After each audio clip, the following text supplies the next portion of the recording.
Hey guys, Helen Hart Smith here again from the Heart of the Witch's Path YouTube channel. I hope you're having a good day.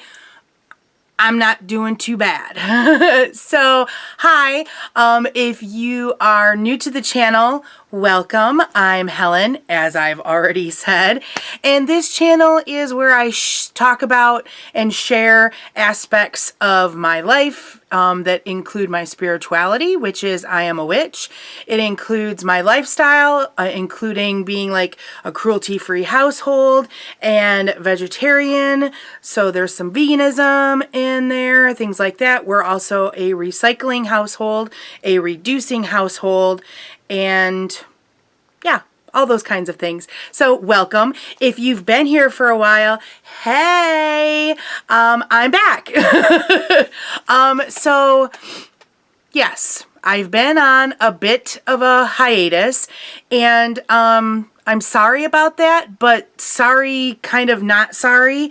Our world has been in an incredibly crazy state of turmoil in the last 5-6 months.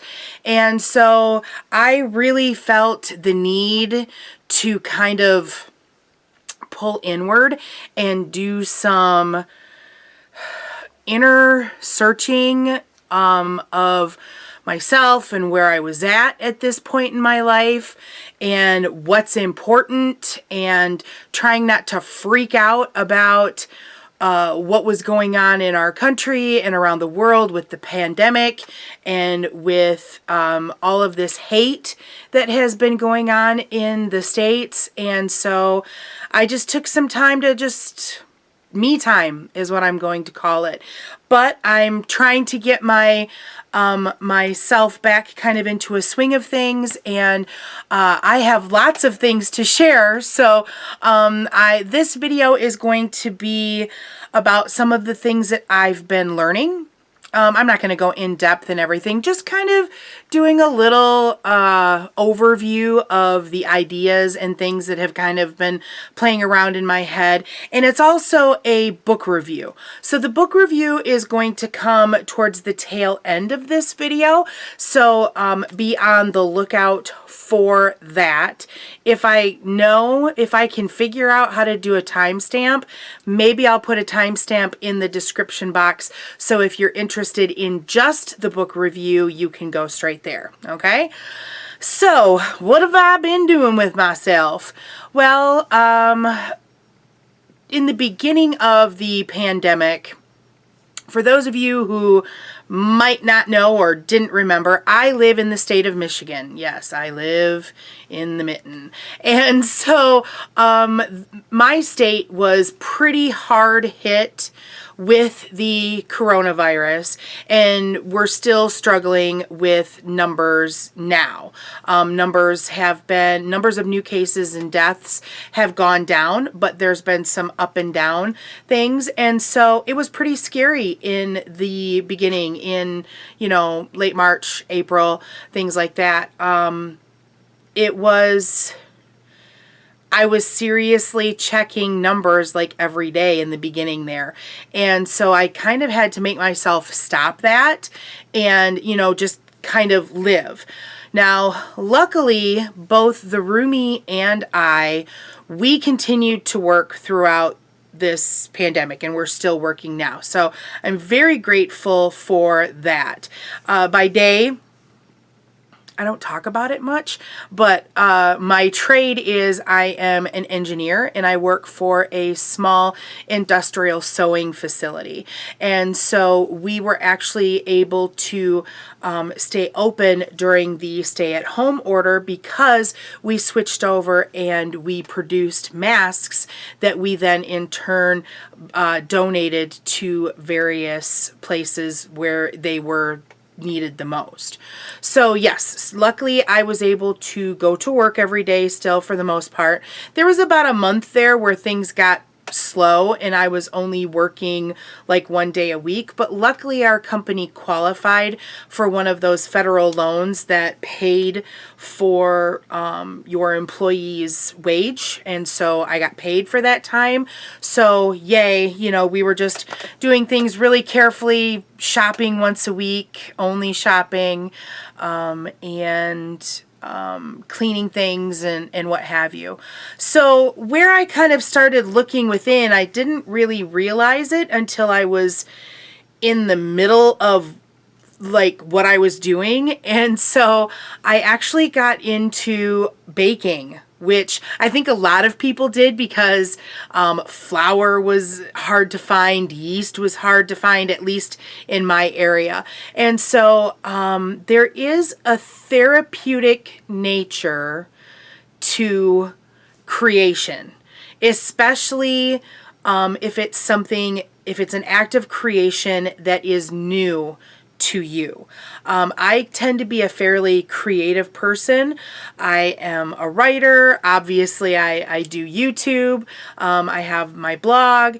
And I also do crafts. I sew and make other crafts and things. But those just weren't pulling me into their, you know, it wasn't like spend time doing me. It was the exact opposite, actually.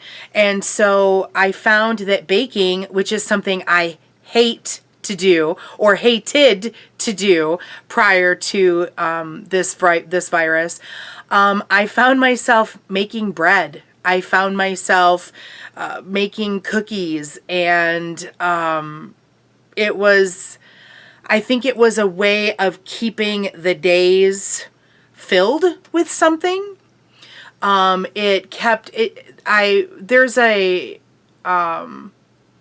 my final year of the temple, one of the lessons that we spoke about was the 7 stages of bread.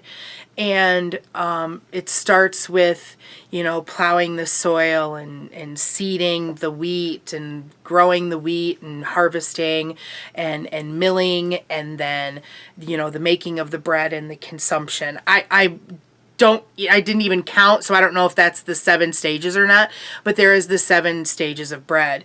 And it's so interesting because as a witch, when you start learning about, you know, the different mysteries of this life and things, there are these magical, mystical numbers. Like 3 is a magic number. 7 is a magic number. We have 7 major chakras. There's 7 days to the week, and things of that nature. And so there is that mysticism, that mystical quality of the thought of growing, harvesting, milling, making, consuming bread. And so I really got into it, and I was searching for bread flour and searching for self-rising flour because I should have grabbed the book. I actually took the basic white bread recipe out of Erin Murphy Hiscock's book, The Witch's Book of Self-Care. It's a super easy recipe. If you are in any way interested in making bread for the first time, if it's something that you've never made before, or if it's something that you've struggled with, that recipe is so easy and it makes really good bread. I just made it over the weekend for the first time. It's been pretty dang hot here in Michigan, so that oven wasn't going on any more than it had to. But we had a cooler weekend, and so I made some over the weekend, and I forgot things. I mean, I didn't forget the yeast, but there are certain things that I forgot to put in the bread, and it still turned out really good. It was minute things like a pinch of sugar and things of that nature, but it was totally fine. And so I made that. I made beer bread, which is a super easy recipe. That was there was self-rising flour and a can of beer and sugar. And I think I might have shared these recipes somewhere. If I did, it was probably on the blog. So if I did, and if you're interested in looking at that, then I'll put a link if I've got one. If I did it, then I've got a link, and if there's a link in the description box, then it exists. So, but I really got into that, making cookies, different things like that. And so the roomie was a bit like, okay, because I'd, message her during the day and say, I did this and I did that. And she's like, you're kind of out of control, but she didn't really check me on it much, so it was fine. But anyhow, I did that whole course of baking. And then when the weather finally broke, we got outside and did a lot of yard work. And so, harvesting lots of growing and harvesting lots of herbs. And so that has been a joy, to keep those watered and to harvest them. And, I've got a nice little, collection, I guess I'll call it, or whatever, of herbs that I've grown. So that has been kind of nice. That gives us some culinary herbs to cook with throughout the winter months, and it gives me some magical herbs as well to kind of work with spell work and things like that. So if you're interested in me sharing like what I grew and what I've harvested, let me know. I mean, I tend to be a pretty sharing person here on the channel, but I don't want to share something that's kind of boring to you. So yeah, let me know if you want me to. I can like share with you the jars that I have that I've got my dried herbs in. What else did I do? I actually checked out a lot of YouTubers myself. And so I've come across a lot of really interesting channels that I haven't come across before. So I'll share a few of them here, and I'll link them in the description box. So if you're looking for something new, then maybe something will strike inspiration in your viewing. So early on in the pandemic, when it was hitting America, I came across a channel called Trent and Allie. And this is a young couple who were living out of a van. That's a very popular thing right now. Folks are converting vans into living spaces, and they're doing a lot of traveling and things. And it's really kind of cool. It's a nice nomadic lifestyle that if I were in my 20s again, it might be something that was interesting to me. But anyhow, Trent and Allie are this lovely couple who had been slowly making their way through Central and South America. And when the pandemic hit, they were in Argentina, and they were concerned because they were getting reports of, the sickness spreading back home, and they were concerned about getting back home. And so they ended up speaking with some officials at the American Embassy, and they were basically kind of told, if you want to get back to the States, you should get back before the borders are closed. And so they quickly had to make arrangements to get not only themselves, but their dog back to the States from Argentina, what to do with their van, and things like that. And so this channel has been going on for a couple of years, but like I said, I just recently came upon them. And so they've got a whole host of travel videos that they've posted over the last couple of years. Some really interesting stuff, but I haven't watched all of their backlog of videos. But I've been they post twice a week on like Mondays and Fridays.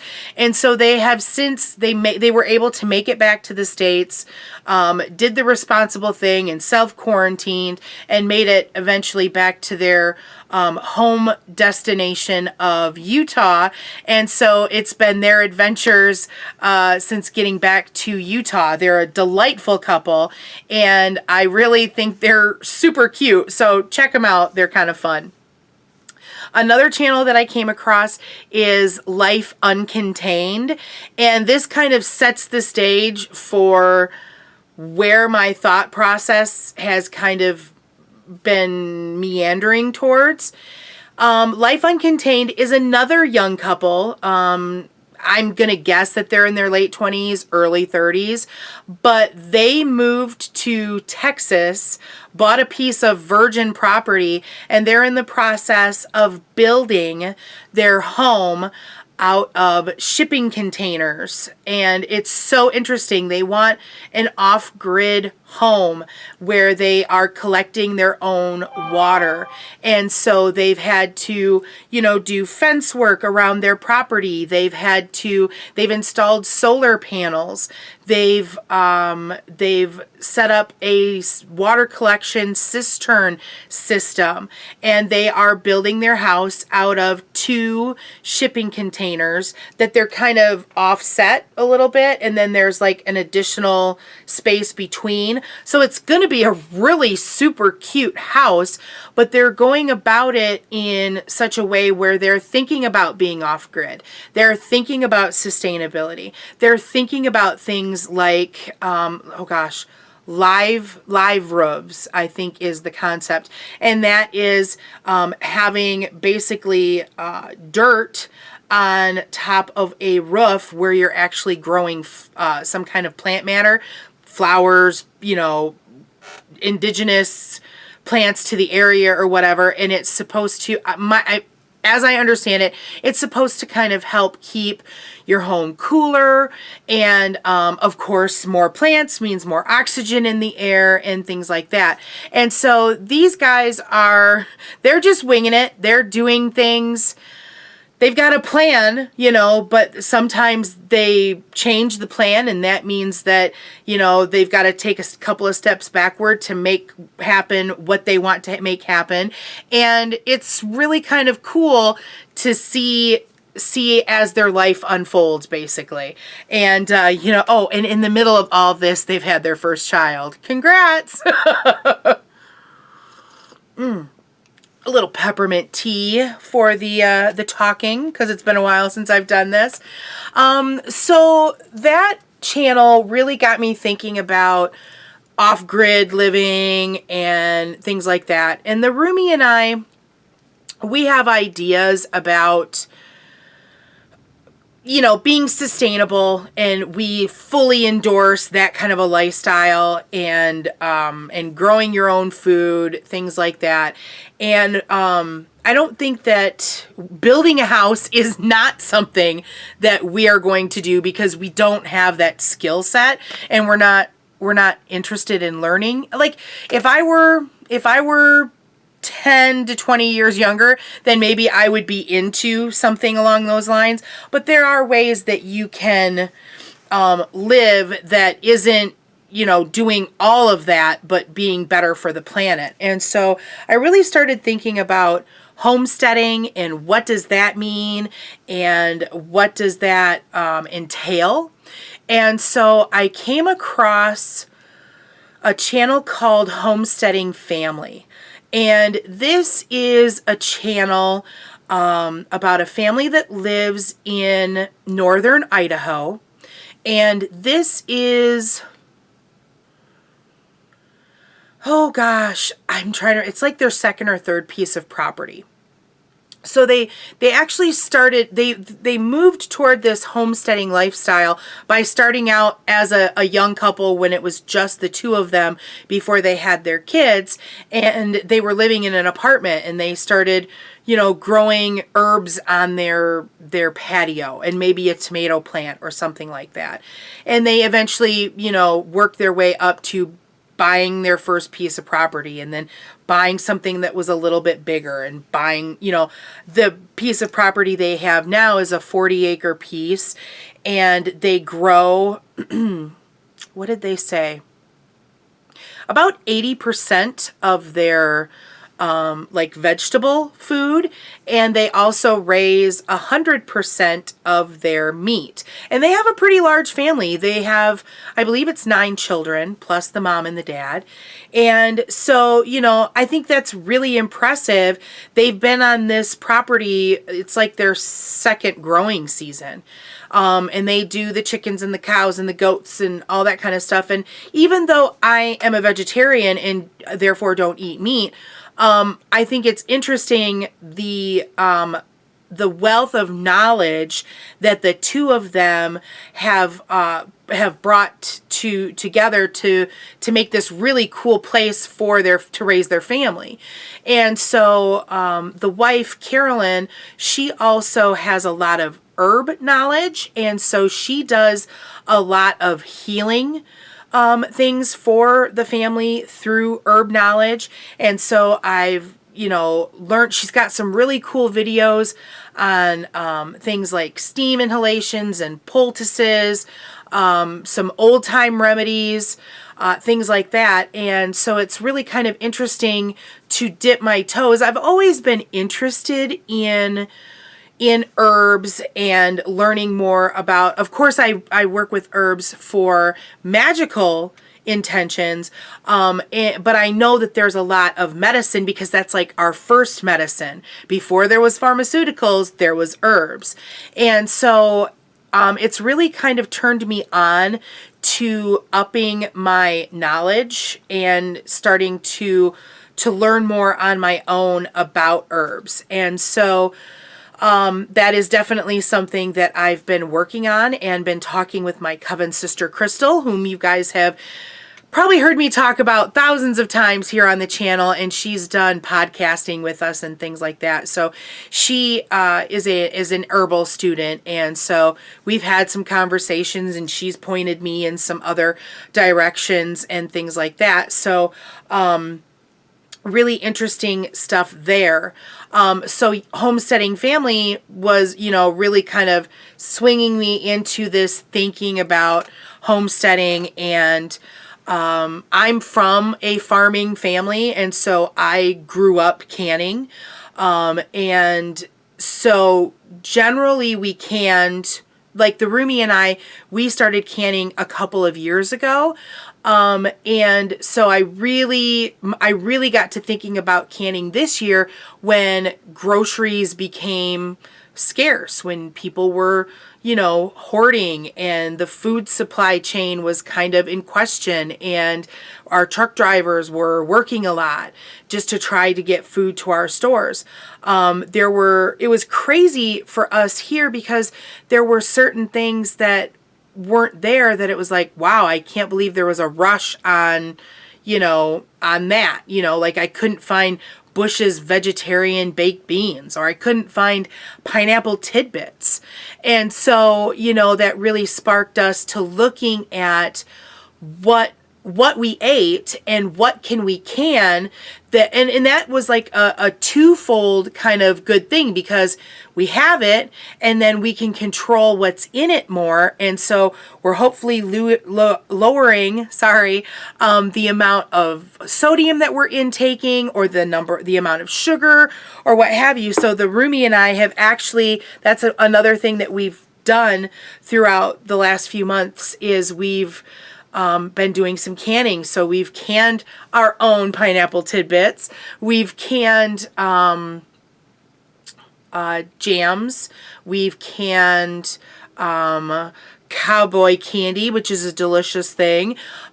We've done stewed tomatoes, and now we're waiting to get more tomatoes, which I'm actually going to get tomorrow, and we're going to be making our own pasta sauces and stuff like that. So canning is definitely something that we've upped our game on this year, and that it's really cool to see all that hard work on the shelves. And it's almost like the squirrels preparing for winter kind of a thing, but it's helpful, and it's interesting to see how costly it is or isn't. And so that's been kind of cool. I need a sip.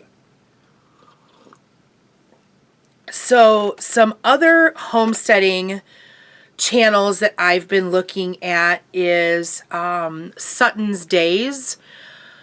That is a lady that lives here in Michigan, so she deals with the same weather that we deal with, and she's got some really interesting ideas on how to prepare.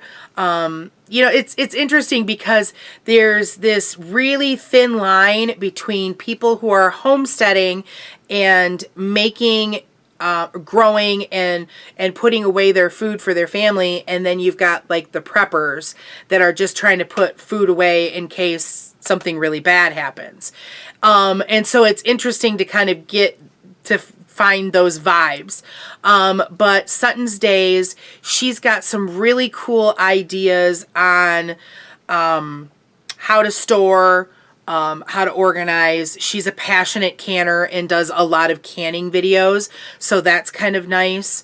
There's another channel. Crystal, I'm going to need your help on this one. She's probably going to put some comments in the description box. There is the Kneady or Kneady Homestead. I can't remember. It's something about like kneading bread or something like that. They've got some really cool videos, again, on canning and things like that. So that's really cool. There's a Roots and Refuge, I believe. They do a large garden, and so they do a lot of talking about seed preservation, especially of heirloom plants and things like that. So that's been really educational. There's another channel too called I think it's the Southern Homestead or something along that line. They grow so much food and like preserve it, so that they've got like a separate setup where they deal with all the canning, and they raise their own livestock as well, and so their stuff is like really interesting, and that's got like a southern flavor, which is really kind of cool to see how things compare and contrast in different regions of the country. So that's been really interesting. I think those are the major YouTube folks that I've looked at. Yeah, and yeah, so YouTube, I've been looking at that stuff, and just kind of spreading my wings to what's out there and what's possible for us in our current situation, because we are renters. So it's not like we can put in, and it's a small piece of property, so we can't do a big garden, but we can go to farmers markets, and my uncle actually puts in a large garden every year. So we're able to go to him. So it's cool because we're trying to do some of the things that are sustainable, but in a way that we can handle, kind of a thing. And sometimes that's where it starts. You know what I'm saying? So let's kind of get to come circle back. I hope this all makes sense. I'm trying to draw a circle with my conversation. Hopefully that works. Anyhow, as I said, I've been looking at herbs. And so there are a couple of books that I want to pick up for medicinal herbs, and I'll wait to talk about those books once I actually get them and look through them. I've had an opportunity to thumb through the copy of one of the books that I want, that a friend has. She let me look through it, and that was on my list of, should I get this? And thumbing through it, I was like, yes, I totally need to get through this, or totally need to buy this. But anyhow, as I said, I've worked with herbs in a lot of magical context. So I have a lot of books, like I've got Cunningham's Encyclopedia of Plants. And I think we've done a top 10 video on magical herb books that I can post a link. But I wanted something that was specifically for medicinal herbs. And so I went to the bookstore to see what I could find once bookstores could be open. And I actually found this book. So this is Essential Herbs. Treat Yourself Naturally with Herbs and Homemade Remedies. And this was previously published under the name Home Herbal. So if you have the book Home Herbal, this is the same thing, just like a newer version, I guess. And this is put out by DK Publishing, I think it is. Yeah, DK Publishing. And so I wanted something that had some good pictures in it. And this book is actually, I wasn't really going to go majorly into this. You're going to get 2 down and dirty book reviews in one video. How about that? So this book retailed for $25, and this is a nice thick book, and for what it is, I think it's totally worth the price. So the cool thing about this book is that you've got an entire beginning section where you've got tables. Okay, hopefully you can kind of see that. So there's tables set up for different health issues. So this one happens to be digestion and gut health. There's women's health, there's men's health, there's coughs and colds and things like that. So along one side you have the symptom, and then across this side it'll have plants, and then this is like how to use them. And things. So this, I think, is going to be pretty helpful when it comes to finding some things that I can maybe do at home. And then you get into the main part that shows the actual plants. So there's nice color, real pictures of plants that includes little notes here on specificities for a particular plant. So this is Lady's Mantle. There's a little picture down here about what does it look like full sized, how many inches. Then you've got the parts of the plant that you would use for medicine. You would have the action. So what does it work for? How to use it, so an infusion or a tincture or a gargle or what have you, and then how to source it. So how do you say you want to grow Lady's Mantle? Well, what kind of soil do you need to have? How to forage for it, like what to look for, and how to harvest it. And so this is like a really great source of information for medicinal plants. And I think it's really good. I think there are other pieces of information that you might want that might not be in this book. And it doesn't cover, like I haven't counted to see how many plants that it actually covers. But what I can do is I can show you. So the plants start on page 36 and they go through page, if my fingers will work, 170. So that's your section of herbs there. So it's not exactly like one per page, because there might be like a big, well, for instance, right here, ginger is taking up 2 pages because this is the actual ginger page, and then next to it is a full page of what the plant looks like. So we could probably roughly say about 150 plants are covered in this book, just, guessing. And that's a good number, but there are other stuff that's out there too. Oh, that reminds me. Another good channel that I came across is the Herbal Jedi. He does a lot of like walks in the woods. I think he's maybe like in Appalachia, like maybe in Tennessee, I believe. So he goes walking through the woods and shows you how to harvest things and talks about what they're used for and things. He's a really good font of knowledge too. Then the back part, this part here of the book, this is all how to use them. So there's different recipes. So like smoothies and infusions, teas, those types of things, blends, basically.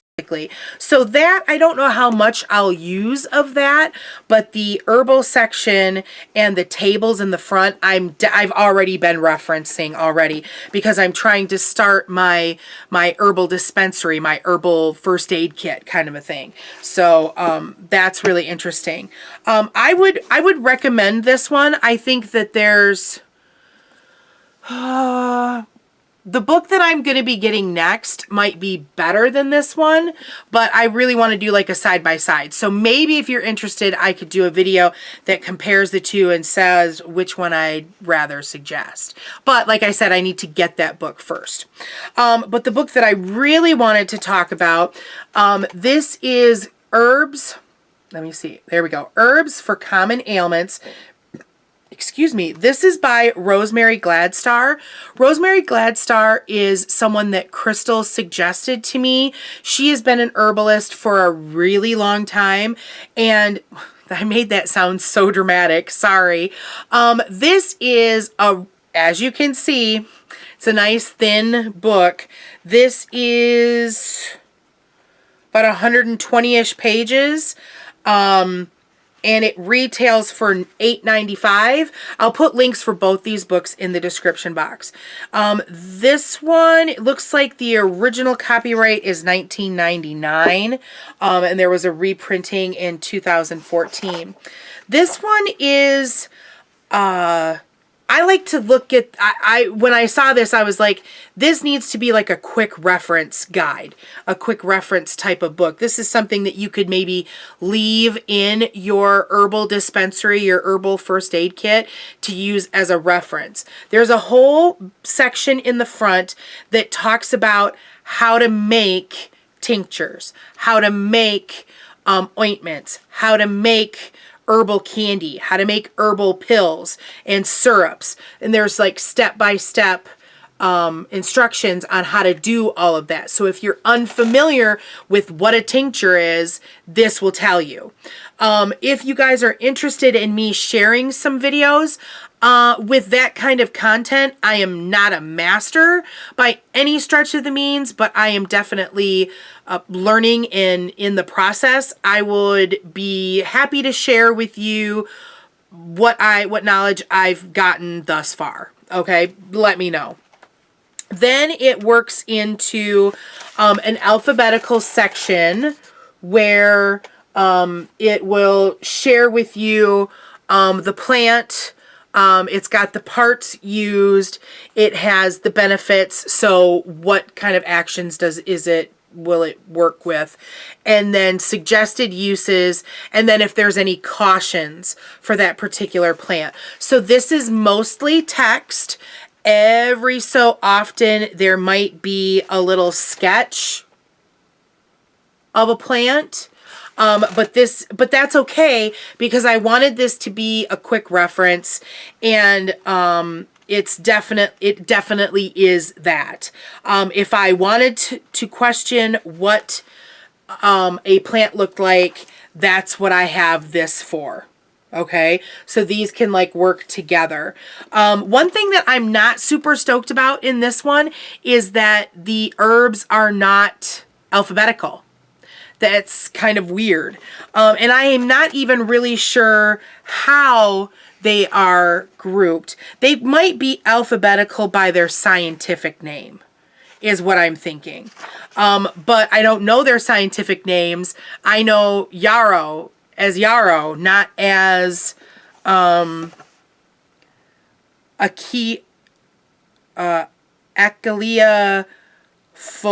millefolium. Whoo, can I stumble over that anymore? So yeah, so this book, it's alphabetical, so yarrow is in the Y's, you know, kind of a thing. So it makes it a little easier to find it. Then there's a back section that talks about making your own first aid kit, first aid in the kitchen. So talks about a lot of your spices and how you can use those medically. Simple and effective home remedies. So like what to do for athlete's foot, what to do for burns, what to do for colds and flus. And there's some recipes in there too. There's a recipe in here talking about fire cider. So that's kind of interesting to me.